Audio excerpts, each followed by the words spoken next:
Hello friends, मैं हूं Prince और स्वागत करता हूं आपका मैग्नेट ब्रेन्स में। तो यहां पर मैं आपको कुछ पढ़ाने नहीं वाला, लेकिन एक बहुत ही इंपॉर्टेंट चीज पर हम बात करने वाले हैं। सीबीएसई ने रिसेंटली जो सिलेबस रिडक्शन का अनाउंस किया था ना, हम उसी पे यहां पे बात करेंगे। तो देखो न्यूज क्या है। न्यूज ये है कि सीबीएसई ने रिसेंटली ये बोला कि जो भी इस करंट सेशन के क्लासेस 9 से लेकर 12 तक के स्टूडेंट्स हैं, उनके सिलेबस को 30% से कम कर दिया गया है। यानी कि जो आपका सिलेबस पहले 100% था, उसमें से 30% सिलेबस निकालकर हटा दिया गया है। यानी कि आप जो एग्जाम देने वाले हो वो सिर्फ और सिर्फ 70% सिलेबस पे दोगे। तो क्या हटाया गया है, क्या अभी भी है, ये सारी चीजों पे बात करेंगे। लेकिन कुछ यहां पे और इंपॉर्टेंट चीजों पे भी बात करेंगे जो आपको यहां पे समझना बहुत जरूरी है। क्योंकि जैसे ही ये सर्कुलर सीबीएसई का बाहर आया, तो जो भी हमारे क्लासेस 9 से लेकर 12 तक के स्टूडेंट्स थे, ये बिल्कुल खुशी से इसी की तरह उछल रहे थे कि मतलब सिलेबस कम कर दिया गया है 30%। 30% बहुत होते हैं यार। ऑलमोस्ट आपका 1/3 सिलेबस आपको दिख रहा है कम कर दिया गया है। मतलब कि सर कम पढ़ना पड़ेगा, कम मेहनत करनी पड़ेगी, ज्यादा नंबर आने के चांसेस हैं। ऐसा सोच के स्टूडेंट्स बहुत ज्यादा खुश हो रहे हैं। लेकिन आप एज अ स्टूडेंट वो नहीं देख पा रहे जो एज अ टीचर मैं देख पा रहा हूं। तो यहां से अब जितनी बातें कहूंगा ना, बहुत इंपॉर्टेंट होगी, बहुत ध्यान से सुनना। तो देखो सीबीएसई ने क्या सर्कुलर जारी किया। तो रिसेंटली सीबीएसई ने एक सर्कुलर जारी किया जिसके तहत उसने कहा है कि जो सारे हमारे क्लास 9th 10th 11th और 12th के इस करंट बैच के स्टूडेंट्स हैं, यानी कि इस सेशन के जो भी क्लासेस 9 से लेकर 12 तक के स्टूडेंट्स हैं, यानी कि जो हमारा 2020-2021 का सेशन है, यानी इस साल का जो सर सेशन है, और इस सेशन में जो भी स्टूडेंट्स क्लास 9th में है या 10th में है या 11th में है या इस सेशन में वो 12th में है, ये सारे स्टूडेंट्स जो एग्जाम देंगे उनके सिलेबस को 30% से घटा दिया गया है। यानी वो अब सिर्फ 70% सिलेबस पे एग्जाम देने वाले हैं। अब देखो इसको मायने समझना बहुत जरूरी है, तो ध्यान से मेरी बात को सुनो।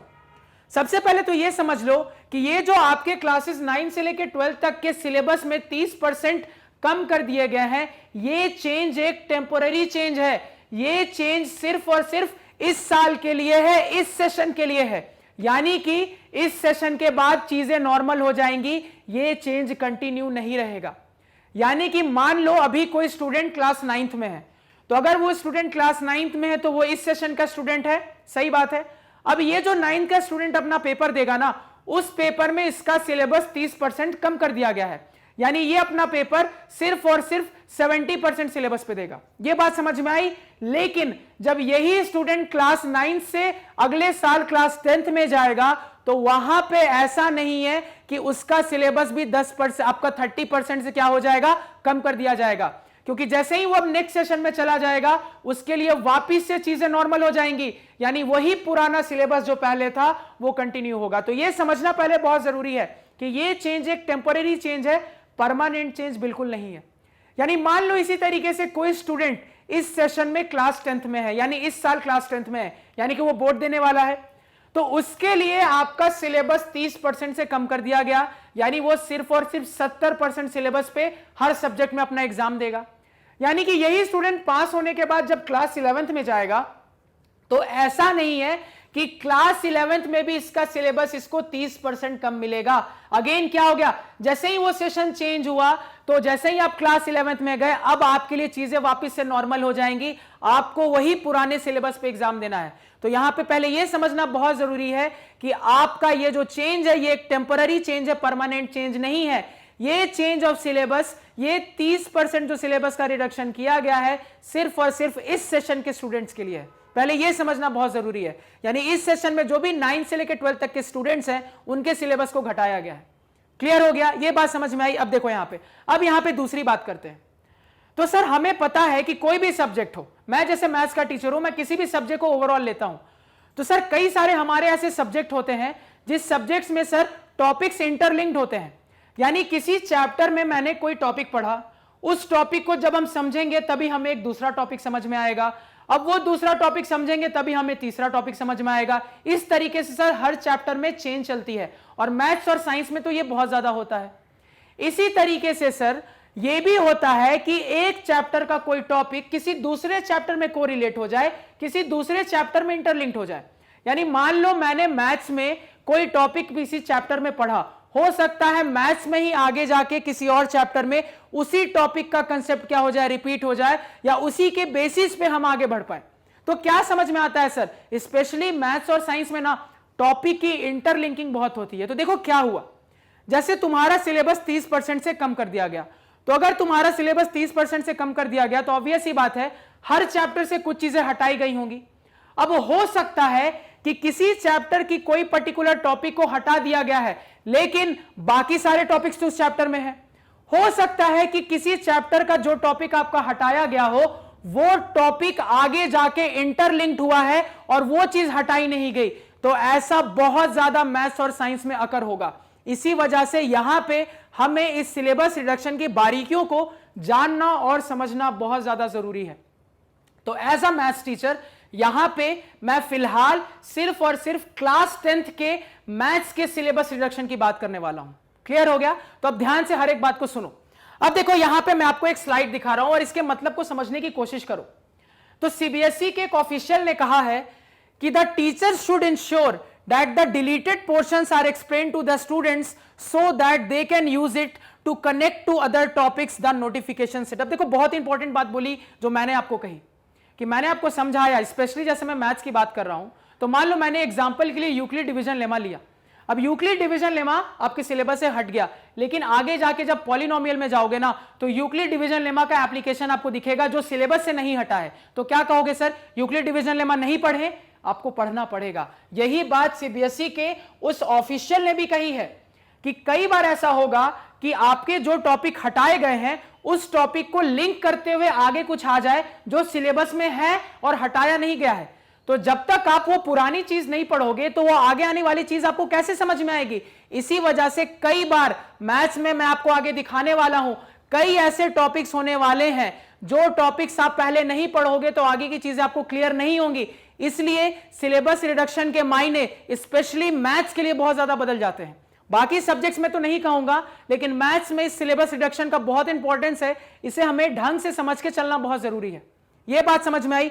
अब आ जाओ यहां पे, देखो मैं नेक्स्ट स्लाइड पे क्या बात करने वाला हूं। अब देखो मैं यहां पे क्या बातों करूंगा, तो मैं बेसिकली 2 पॉइंट पे आपका बात करूंगा। मैं हर चैप्टर से जो टॉपिक हटाया गया है उस टॉपिक के हटाने के क्या मायने बनते हैं, इसके 2 पैरामीटर पे मैं आपको बात करूंगा। पहला पैरामीटर होगा कि do we need to study it और नॉट, यानी उसको हम पढ़ें या छोड़ें। मेन बात तो यही है सर, अगर आपने इतना कह दिया है तो अब तो दिमाग में यही डाउट आ रहा है कि उसको पढ़ें या छोड़ के चले। तो हर चैप्टर के उस पर्टिकुलर टॉपिक पे चर्चा करके देखेंगे कि उसको पढ़ें या छोड़ के चले। और जो दूसरी इंपॉर्टेंट चीज है वो है फ्यूचर प्रोस्पेक्ट्स। कि देखो मैथ्स क्लास 10th की मैं बात कर रहा हूं, उसके सिलेबस रिडक्शन की बात कर रहा हूं। तो देखो क्या होता है, जैसे मान लो अभी तुम क्लास 10th में हो, तुम्हारे लिए 30% सिलेबस कम हो गया, तो तुमने वो 30% चीज की पढ़ाई नहीं की। अब तुम अगर आगे जाके मैथ्स परस्यू करना चाहते हो, यानी आगे जाके अगर आप मैथ्स लेना चाहते हो, तो देखो क्या होगा। आपको पता होगा कि जैसे ही हम क्लास 10 से 11th में जंप करते हैं तो सिलेबस काफी वास्ट हो जाता है। तो चूंकि सिलेबस वास्ट हो जाता है और टीचर को पढ़ाने के लिए ऑलरेडी बहुत सारे कंसेप्ट होते हैं, तो देखो क्या होगा, जो बिल्कुल नई चीज होगी ना वो तो टीचर आपको समझाएगा, लेकिन कई सारी ऐसी चीजें होंगी ना जो हमारी पुरानी क्लास की होगी। तो देखो वहां पे वो 11th का टीचर आपको क्या कहेगा, वो आपको कहेगा कि देखो ये वाली चीज तुमने क्लास 9th में पढ़ी होगी, ये वाली चीज तुमने क्लास 10th में पढ़ी होगी, तो ये आपको पहले से आता होगा, तो मैं एक्सपेक्ट करके चल रहा हूं कि आपको ये चीज आती है, तो अब देखो। तो क्या किया टीचर ने अपने टाइम को बचाया। ऑब्वियस ही बात है, इतना बड़ा सिलेबस है, उस सिलेबस को कवर करना है, तो टीचर्स हर जगह हर चीज नहीं बता के चल सकता। कुछ चीज वो आपको कहेगा ही कि ये चीज आपने पढ़ी होगी अपने बचपन के क्लासेस में, अपने छोटे क्लासेस में, ये नया कंसेप्ट सीखो जो इस क्लास का है। तो कई बार ऐसा होगा कि कुछ ऐसे कंसेप्ट होंगे जो क्लास 9th और 10th के होंगे, और वो क्लास 9th और 10th के कंसेप्ट हो सकता है क्लास 11th या 12th में हमें मिल जाए। तो वहां पे टीचर बहुत ज्यादा टाइम उस कंसेप्ट पे नहीं देगा, वो उसको तेजी से बता के निकलेगा। वो कहेगा मैं ये सोच के चल रहा हूं कि ये कंसेप्ट आपको आते हैं, आपको पहले से पता है। तो यहां पे देखो तुम कहां फंस गए। हो सकता है कि इस 30% सिलेबस से कुछ ऐसी चीजें निकाल के हटा दी गई जो क्लास 11th या 12th में हमारे काम की थी। तो यहां पे अगर इस चीज को हम छोड़ देंगे तो आगे जाके हमें दिक्कत होने वाली है। और अगेन जब उतना वास्ट सिलेबस हमें आगे क्लास 11th और 12th में टैकल करना है मैथ्स को लेकर, तो हमें हर चीज आनी चाहिए। तो इसी वजह से मैं बार बार कह रहा हूं कि एज अ मैथ स्टूडेंट हमारे लिए सिलेबस रिडक्शन के मायने बिल्कुल अलग होंगे। तो हमें बहुत ध्यान से चीजों को समझने की जरूरत है। इसलिए हर एक चैप्टर में कौन सा टॉपिक रिमूव हुआ उस पर हम कैसे कैसे बात करेंगे। तो कौन सा टॉपिक रिमूव हुआ है उस पर हम 2 पॉइंट पे डिस्कशन करेंगे। पहला पॉइंट कि इसे पढ़ूं या ना पढ़ूं, और दूसरा पॉइंट क्या फ्यूचर में इसकी लिंकिंग होगी अगर हम आगे जाके क्लास 11 12th में 10th के बाद मैथ्स लेते हैं। इतनी बात समझ में आई। अब स्टार्ट करते हैं हर एक चैप्टर से। देखो, तो सबसे पहला चैप्टर हमारा क्लास 10th मैथ्स का क्या है सर? Real numbers. अब रियल नंबर से कौन सा टॉपिक रिमूव किया गया है? तो यूक्लिड डिवीजन लेमा रिमूव किया गया। अब यहां पे एक इंपॉर्टेंट बात को समझो। मैंने, जो मेरे स्टूडेंट्स हैं और जो मैग्नेट ब्रेन्स चैनल पे मुझे फॉलो करते हैं उनको पता है, और उनको मैंने पहले भी बताया है क्या, कि कुल मिला के पूरा चैप्टर ही इनडायरेक्टली यूक्लिड डिवीजन लेमा का है। यह चीज मैंने आपको बहुत क्लियर कट समझाई है कि कुल मिला के पूरा का चैप्टर ही आपका यूक्लिड डिवीजन लेमा पे बेस्ड है। यानी कि आगे जाके जो हम यूक्लिड डिवीजन एल्गोरिथम पढ़ते हैं, एचसीएफ के कंसेप्ट पे आते हैं, ये सारी चीजें कहीं ना कहीं किसी ना किसी तरीके से हमारे यूक्लिड डिवीजन लेमा के कंसेप्ट पे ही बेस्ड होती हैं। क्योंकि सिंपली यूक्लिड डिवीजन लेमा होता क्या है सर? तो हम जो नॉर्मल डिवाइड पढ़ते आ रहे हैं ना बचपन से, इस डिवाइड में जो फॉर्मूला होता है dividend is equal to divisor into quotient plus remainder का, यही कुल मिला के सर मेरा यूक्लिड डिवीजन लेमा है। अब आप खुद मुझे सोच कर बताओ कि अगर तुम रियल नंबर से ये टॉपिक नहीं पढ़ोगे तो क्या आपको आगे दिक्कत नहीं होगी? बिल्कुल दिक्कत होनी है सर, जायज है। अगर आप यूक्लिड डिवीजन लेमा ढंग से नहीं देखोगे तो आगे आप को रिलेट ही नहीं कर पाओगे चीजों के, क्योंकि आगे यूक्लिड डिवीजन एल्गोरिथम आना है, उस पे बेस्ड एचसीएफ आना है, रैशनल इरैशनल प्रूफ करने आना है, बहुत सारी जगह पे आपका ये कंसेप्ट यूज होने वाला है। और सिर्फ चैप्टर रियल नंबर्स में नहीं, आगे पॉलिनोमियल्स में भी एक सेक्शन होता है, उस सेक्शन में भी प्योरली आपका यूक्लिड डिवीजन लेमा का ही कंसेप्ट यूज होता है। यानी कहने के लिए एक छोटी सी चीज है यूक्लिड डिवीजन लेमा, आपको क्लास 10th में ही मैथ्स के बहुत सारे चैप्टर में कहीं ना कहीं किसी ना किसी तरीके से यूक्लिड डिवीजन लेमा आ जाता है। तो आप खुद मुझे बताओ, इसको मैं पढ़ूं या छोड़ के चलूं? आपका जवाब होगा सर पढ़ना पड़ेगा, पढ़ना जरूरी है। सिलेबस से हटा दिया गया का मतलब यह है कि डायरेक्टली यूक्लिड डिवीजन लेमा बोलते हुए आपको कोई सवाल नहीं आएगा, लेकिन सर हमें बहुत सारे ऐसे सवाल आ सकते हैं जहां पे यूक्लिड डिवीजन लेमा का कंसेप्ट यूज होगा। इसी वजह से हम इसको स्किप करके नहीं चल सकते, हमें इसे पढ़ना जरूरी है। क्लियर? इसके अगर फ्यूचर प्रोस्पेक्ट की बात करें कि क्या क्लास 11 12th में यूक्लिड डिवीजन लेमा का कंसेप्ट यूज होता है, तो देखो कंसेप्ट सिंपल सा है, dividend is equal to divisor into quotient plus remainder. और जी हां, ये कंसेप्ट हमें क्लास 11 और 12th में कई जगह यूज करना पड़ सकता है। तो हमारे लिए ये टॉपिक फ्यूचर प्रोस्पेक्ट से भी इंपॉर्टेंट हो जाता है। तो हमारा जवाब होगा सर इसको हमें पढ़ना पड़ेगा। नेक्स्ट चैप्टर में आते हैं। अब देखो यहां पे नेक्स्ट चैप्टर क्या है? नेक्स्ट चैप्टर हमारा क्लास 10th का है पॉलिनोमियल्स। अब देखो पॉलिनोमियल्स में कौन सा टॉपिक रिमूव किया गया है? तो statement and simple problems on division algorithm for polynomials with real coefficient. तो देखो ये जो इतनी बड़ी सी चीज लिखी गई है, इसमें क्या कहा गया है कि कुल मिला के पॉलिनोमियल से वो सेक्शन हटा दिया गया है जहां पे आप एक पॉलिनोमियल से दूसरे पॉलिनोमियल का क्या करते हो? डिवीजन करते हो। जहां पे आप एक पॉलिनोमियल से दूसरे पॉलिनोमियल का डिवीजन करते हो, वो सेक्शन आपको यह कह रहा है कि मैंने हटा दिया। अब देखो यहां पे मेरी बात को समझो, ये जो एक पॉलिनोमियल से दूसरे पॉलिनोमियल का डिवीजन है ना, ये इनडायरेक्टली एक तरीके से पता है क्या है? यूक्लिड डिवीजन लेमा का ही एप्लीकेशन है। और आपको कह रहा है ये टॉपिक हटा दिया गया। अब देखो ये टॉपिक के हटने से कुछ ज्यादा फर्क नहीं पड़ेगा, क्योंकि बहुत ज्यादा चीजें इंटरलिंक नहीं होंगी, ये बात सही है। तो सर इसको मैं क्लास 10th में छोड़ के चल सकता, लेकिन प्रॉब्लम कहां हुई? फ्यूचर प्रोस्पेक्ट में। क्योंकि जब आप फ्यूचर में क्लास 11th और 12th में जाओगे तो वहां पे आपको एक पॉलिनोमियल को दूसरे पॉलिनोमियल से डिवाइड करना आना ही चाहिए, क्योंकि कई सारे ऐसे कंसेप्ट्स बनते हैं जहां पे रूट्स निकालने के लिए आपको यह चीज ढंग से आनी चाहिए। अब वहां पे टीचर आपको एक पॉलिनोमियल से दूसरे पॉलिनोमियल को डिवाइड करने में टाइम नहीं बर्बाद करेगा, वो आपको कहेगा कि यह चीज आपको आती होगी तो अब देखो। तो अगेन यहां से क्या पता लगा सर? ठीक है 10th में इसका कोई कोरिलेशन नहीं हुआ सर, लेकिन अगर मैं क्लास 11 12th में जाके मैथ्स पढ़ना चाहता हूं तो मेरे लिए यह टॉपिक इंपॉर्टेंट हो जाता, मैं अगेन इसको स्किप नहीं कर सकता।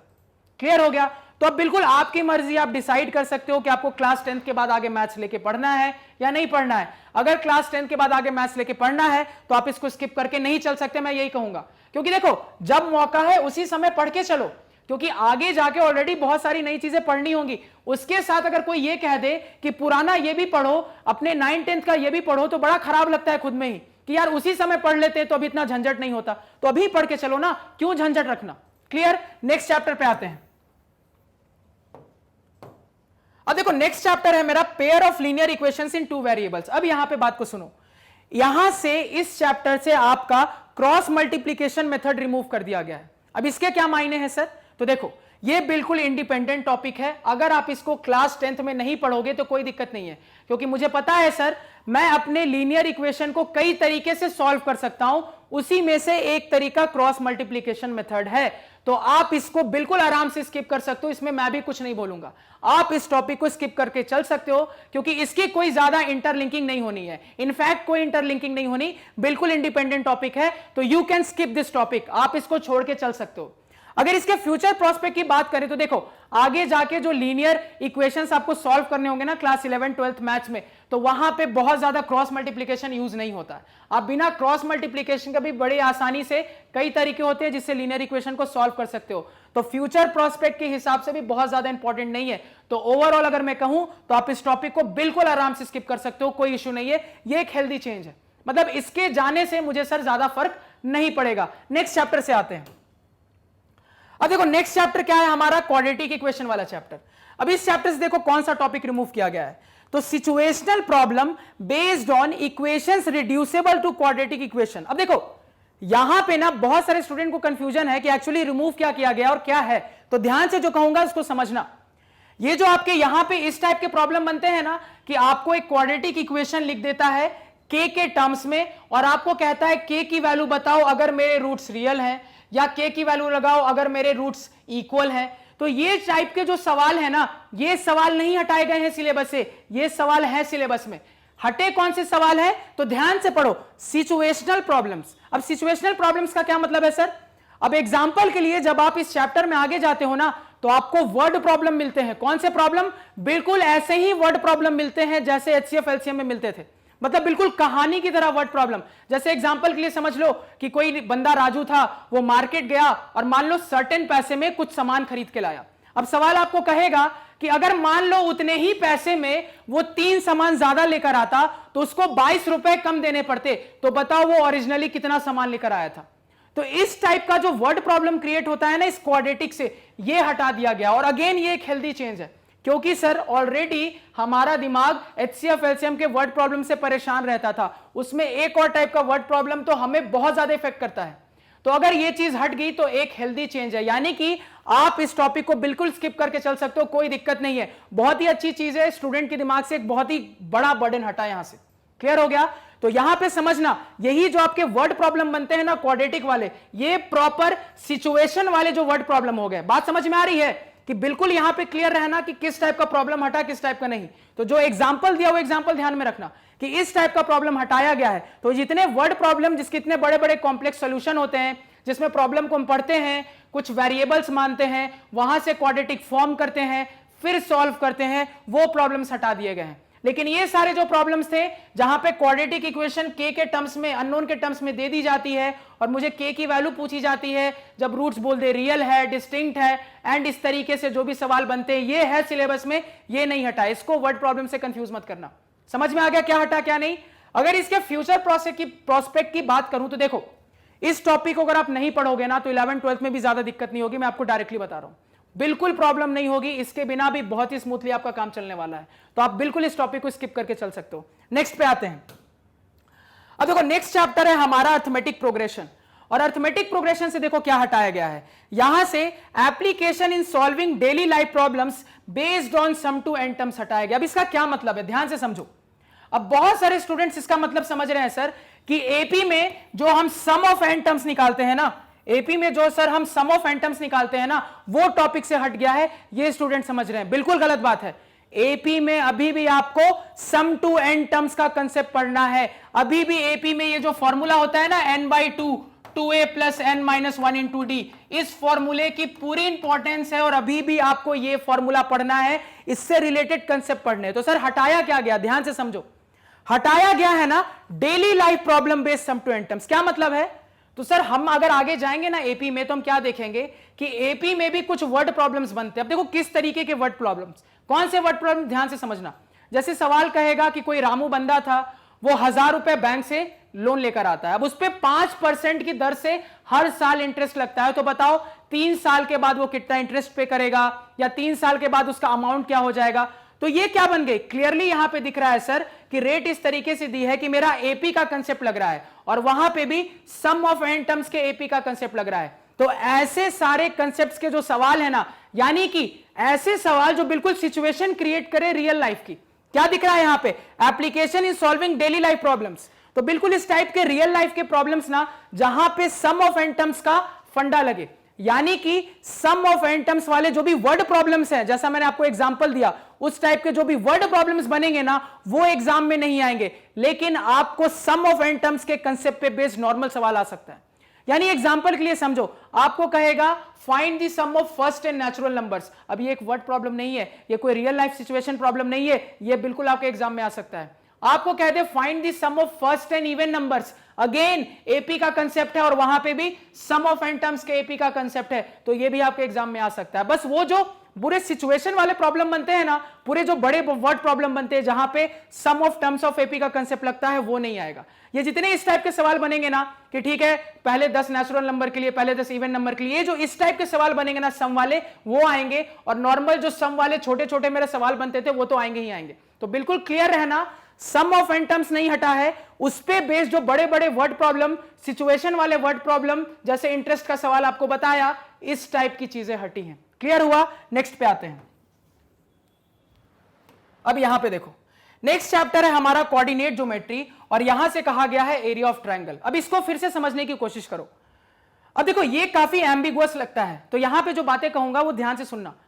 सर कोऑर्डिनेट ज्योमेट्री में ही हम एरिया ऑफ ट्रायंगल कई तरीके से निकाल सकते हैं। एक तरीका तो वो होता है जहां पे हमें ट्रायंगल का वर्टिसेस बता दिया जाएगा, तो वर्टिसेस बता दिया जाता है तो वो जो फॉर्मूला होता है half x1 y2 minus y3 वाला, ये वाला, तो आप इस तरीके से सोच सकते हो कि सर ये फॉर्मूला नहीं आएगा, यानी ये जो कोऑर्डिनेट ज्योमेट्री में एरिया ऑफ ट्रायंगल का फॉर्मूला बनता है ये नहीं आएगा। लेकिन क्या एरिया ऑफ ट्रायंगल सिर्फ ऐसे ही निकाल सकते हैं? Half into base into height से भी तो निकाल सकते हैं। तो देखो एरिया ऑफ ट्रायंगल निकालने के कई तरीके हैं, और यहां पे एक और इंपॉर्टेंट बात मैं बोलूंगा कि आप इस टॉपिक को स्किप करके मत चलना। क्यों? क्योंकि अगर आप क्लास 11th और 12th में मैथ्स लेने वाले हो तो ये बहुत ज्यादा यूज होगा। आपको वहां पे भी कोऑर्डिनेट ज्योमेट्री पढ़नी है, वहां पे भी आपके कोऑर्डिनेट्स की बात होगी और उसके थ्रू एरिया ऑफ ट्रायंगल के कंसेप्ट की जरूरत पड़ेगी। तो यहां से ही पढ़ के जाओगे तो अच्छा रहेगा। और नॉर्मली भी मैं आपको बताता हूं, अब 10th में भी इसको स्किप करके नहीं चल सकते। क्यों? एग्जांपल से आपको समझा रहा हूं। आपको कह दिया गया एरिया ऑफ ट्रायंगल नहीं आएगा। अब देखो मैं तुमको सवाल क्या दे रहा हूं, मैंने तुमको एक क्वाड्रिलेटरल बना दिया, ठीक है, कोई नॉर्मल क्वाड्रिलेटरल, मैं नहीं कह रहा पैरेललोग्राम है, कोई नॉर्मल क्वाड्रिलेटरल। मैंने आपको चारों वर्टेक्स बता दिए। अब मैं आपको कह रहा हूं कि इस क्वाड्रिलेटरल का एरिया निकाल कर दिखाओ। अब क्या नॉर्मली निकाल लोगे?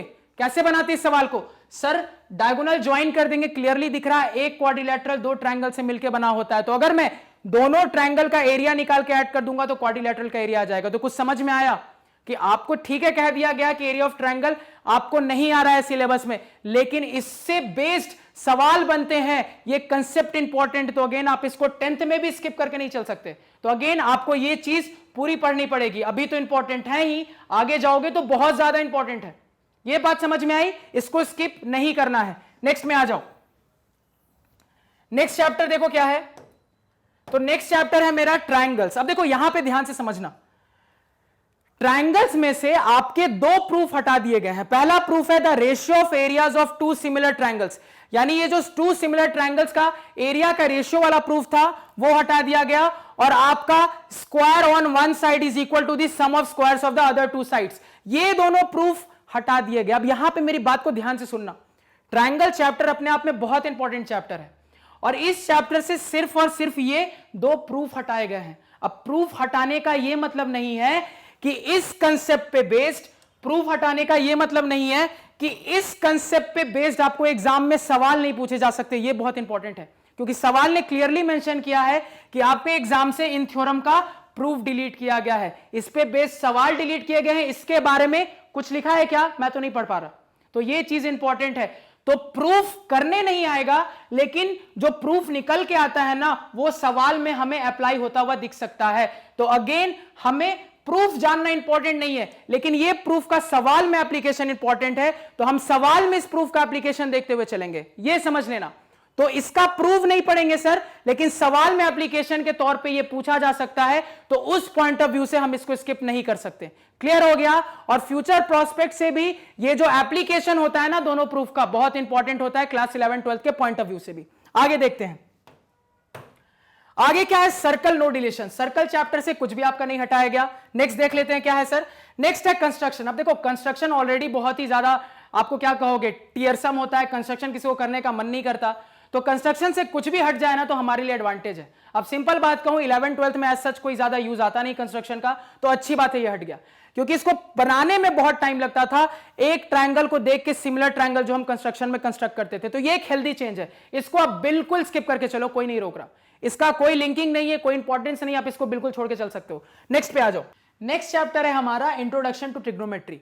अब देखो इससे कौन सा टॉपिक रिमूव हुआ है, तो motivate the ratio which are defined at 0 and 90 degree. तो लाइन पढ़ के बहुत अच्छे से कुछ समझ में नहीं आ रहा है ना, मुझे भी नहीं आ रहा था। क्यों? क्योंकि यहां पे जो मैं पढ़ के समझ पा रहा हूं, ये जो वर्ड मोटिवेट लगा है ना, ये गलती से लगा है। यहां पे एक्चुअली कुछ और वर्ड होना चाहिए था। अब इसको देखकर मुझे जो समझ में आ रहा है, या मैं जो आइडिया लगा पा रहा हूं कि क्या हटाया गया होगा, तो मुझे लग रहा है ये जो इस तरीके के सवाल होते थे ना कि आपको एक ट्रायंगल बना दिया गया, कैसा ट्रायंगल, राइट एंगल ट्रायंगल, वहां पे मान लो आपको परपेंडिकुलर लेंथ बता दी गई, आपको मान लो हाइपोटेन्यूस लेंथ बता दी गई। अब आपको वो कह रहा है कि कुछ साइन थीटा निकाल के दिखाओ, कुछ कॉस थीटा निकाल के दिखाओ, कुछ टैन थीटा निकाल के दिखाओ। मुझे जो लग रहा है इस टाइप के सवाल आपके हटाए गए हैं। क्लियर है? अब ये पढ़ लिया ना, फिलहाल इसको पढ़ना है या नहीं पढ़ना है अभी मैंने नहीं बताया, इस बात को होल्ड पे रखना। आगे देखो, आगे अगर नेक्स्ट चैप्टर की आप बात करोगे तो देखो नेक्स्ट चैप्टर हमारा है ट्रिग्नोमेट्रिक आइडेंटिटीज। अब देखो ट्रिग्नोमेट्रिक आइडेंटिटीज से आपका trigonometric ratio of complementary angles हटा दिया गया। अब इसका क्या मतलब है सर? तो हमें पता है ट्रिग्नोमेट्रिक आइडेंटिटीज में कॉम्प्लीमेंट्री का बहुत इंपॉर्टेंट यूज है सर। ये sine 90 minus theta, cos 90 minus theta, tan 90 minus theta, इस टाइप के जो भी कंसेप्ट होते हैं ना, ये सारी चीजें हटा दी गई है। ये भी सुन लिया, पढ़ना है कि नहीं पढ़ना अभी मैंने क्लियर नहीं किया, इसकी भी बात आगे करूंगा। ध्यान से देखो, अब यहां पे फिर से जब मैं नेक्स्ट चैप्टर की बात करूं तो नेक्स्ट चैप्टर है मेरा हाइट एंड डिस्टेंस, और इसमें क्या लिखा है, नो डिलीशन, यानी हाइट एंड डिस्टेंस चैप्टर से कुछ नहीं हटाया गया। अब मेरी बात ध्यान से सुनो, ट्रिग्नोमेट्री के जितने यहां पे हटाए गए टॉपिक है ना, उस पर बात कर रहा हूं इसी के साथ। तो हाइट एंड डिस्टेंस सर कुल मिला के पूरा का पूरा मेरा कॉम्प्लीमेंट्री एंगल के कंसेप्ट में ही बेस्ड है। यानी कि सर मुझे यहां क्या समझ में आ रहा है कि ये जो चीज हटाई गई है ना यहां पे, trigonometric ratio of complementary angle, इसी पे पूरा का पूरा मेरा हाइट एंड डिस्टेंस का कंसेप्ट बेस्ड होता है, जिसमें से कुछ नहीं हटाया गया। यानी कि आपने एक ऐसा टॉपिक हटा दिया जो आगे जाके कोरिलेट होगा। तो आप खुद बताओ कि इसको पढ़ोगे कि नहीं पढ़ोगे? आपका जवाब होगा हां सर पढ़ना पड़ेगा, इसके बिना मेरा काम नहीं चलेगा। तो यानी कि सर इस टॉपिक को मैं स्किप नहीं कर सकता, मैं पढ़ूंगा। और इससे पहले जो ट्रिग्नोमेट्री के चैप्टर से ये वाली बात हटाई गई थी, तो देखो मैं यहां पे आपको क्लियर कट एक बात बताता हूं, ट्रिग्नोमेट्री में ना हर चीज तो और भी ज्यादा इंटरलिंक्ड होकर चलती है, बहुत ही ज्यादा इंटरलिंक्ड होकर चलती है। तो इस कंफ्यूजन को अवॉइड करने का सिंपल तरीका यह है कि पूरे ट्रिग्नोमेट्री में आप कुछ भी स्किप करके नहीं चल सकते, आपको हर चीज पढ़नी है। यानी पूरा ट्रिग्नोमेट्री का जो सिलेबस पहले था वो अभी भी रहने वाला है, तो वो आप पढ़ के जाओगे। तो बहुत इंपॉर्टेंट है, ट्रिग्नोमेट्री में कुछ भी स्किप नहीं कर सकते, नॉर्मली नहीं कर सकते, क्योंकि ये जो कंसेप्ट के बारे में बात की गई ना, जो हटाया गया, इसी के बाद आगे जाके हम अपने ट्रिग्नोमेट्रिक आइडेंटिटीज के रिलेशन को स्टैब्लिश करते हैं। यानी आपने एक बहुत सिंपल सी चीज हटा दी, लेकिन इस सिंपल चीज के इस्तेमाल से आगे एक चीज प्रूव होती है। तो अगर आप ये चीज को नहीं समझोगे तो वो नहीं समझ में आएगी। इसी वजह से यहां ट्रिग्नोमेट्री पूरे के पूरे ट्रिग्नोमेट्री के पार्ट में, यानी introduction to trigonometry, trigonometric identities, height and distance, इसमें कुछ भी हम स्किप करके नहीं चल सकते, हर चीज पढ़नी है। कॉम्प्लीमेंट्री का भी कंसेप्ट पढ़ना है, वो नहीं पढ़ेंगे तो हाइट एंड डिस्टेंस का सवाल ही नहीं बनेगा। समझ में आई बात? ट्रिग्नोमेट्री बिल्कुल स्किप नहीं कर सकते। अगर ट्रिग्नोमेट्री के फ्यूचर प्रोस्पेक्ट की बात करूं तो ट्रिग्नोमेट्री फ्यूचर के हिसाब से बहुत इंपॉर्टेंट है। मैथ्स क्लास 11th और 12th के लिए trigonometry one of the most important chapters और टॉपिक्स माना जाता है। तो यहां कुछ भी स्किप कर दिया तो आगे जाके तो आप तबाह हो जाओगे। मान के चलो मेरी बात, आगे जाओगे तो बड़ी दिक्कत होगी यहां कुछ भी स्किप करके चलोगे, क्योंकि आगे जाके तो ट्रिग्नोमेट्री और ज्यादा इनहेंस हो जाती है और ज्यादा मॉडिफाई हो जाती है। इसलिए जितने भी बेसिक्स के कंसेप्ट है वो सारे के सारे यही सीख के जाना कि आगे प्रॉब्लम ना हो। तो फ्यूचर प्रोस्पेक्ट से भी ट्रिग्नोमेट्री का हर एक चैप्टर बहुत ज्यादा इंपॉर्टेंट है, अल्ट्रा इंपॉर्टेंट है, कुछ भी आप स्किप नहीं कर सकते। टेंथ के पॉइंट ऑफ व्यू से भी नहीं कर सकते, फ्यूचर प्रोस्पेक्ट के पॉइंट ऑफ व्यू से भी नहीं कर सकते। नेक्स्ट चैप्टर देखते हैं।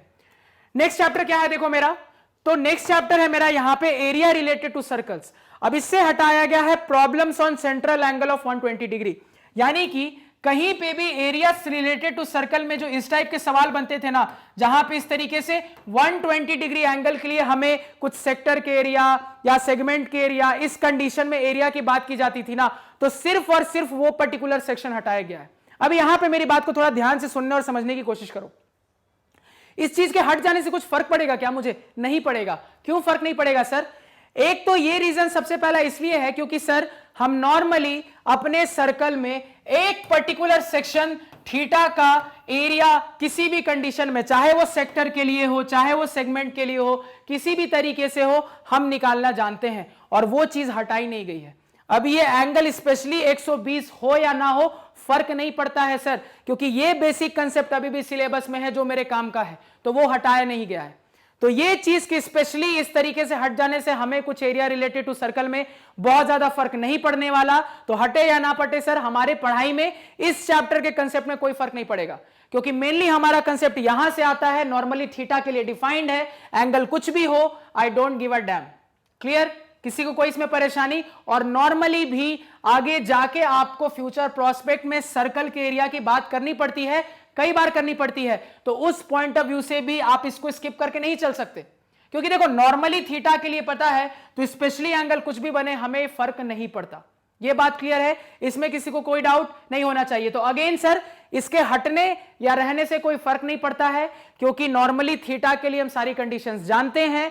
तो वो थीटा कंडीशन 120 डिग्री हो, 60 डिग्री हो या फिर 30 डिग्री हो, कुछ भी हो, हम कैलकुलेट कर लेंगे। समझ में आ गई? नेक्स्ट चैप्टर पे आ जाते हैं।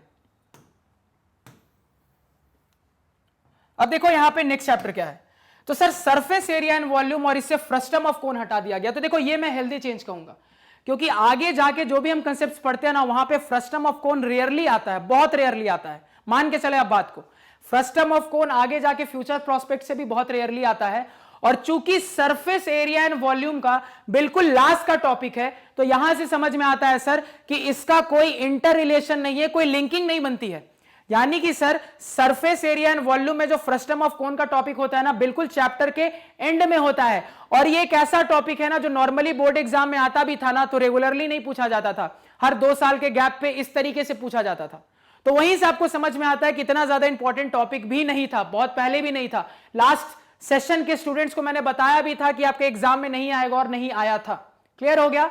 तो इसके रहने हटने से फर्क नहीं पड़ता, लेकिन एक हेल्दी चेंज है कि दिमाग से एक बर्डन हटा, क्योंकि सरफेस एरिया एंड वॉल्यूम में ऑलरेडी बहुत कुछ है पढ़ने के लिए, बहुत टाइप के सवाल है टैकल करने के लिए। अब वहां पे फ्रस्टम ऑफ कोन के लिए, यानी ये जो बाल्टी वाला शेप बनता है ना, इसी को फ्रस्टम ऑफ कोन कहते हैं। तो फ्रस्टम ऑफ कोन के लिए पूरा फॉर्मूला अलग से देखना, अलग से पढ़ना, पूरी अलग वैरायटी देखना काफी टीडियस हो जाता था। तो मैं इसको कहूंगा एक हेल्दी चेंज है, आप बिल्कुल इसको पढ़ के मत जाओ, कोई दिक्कत नहीं है और ना ही आगे दिक्कत होगी।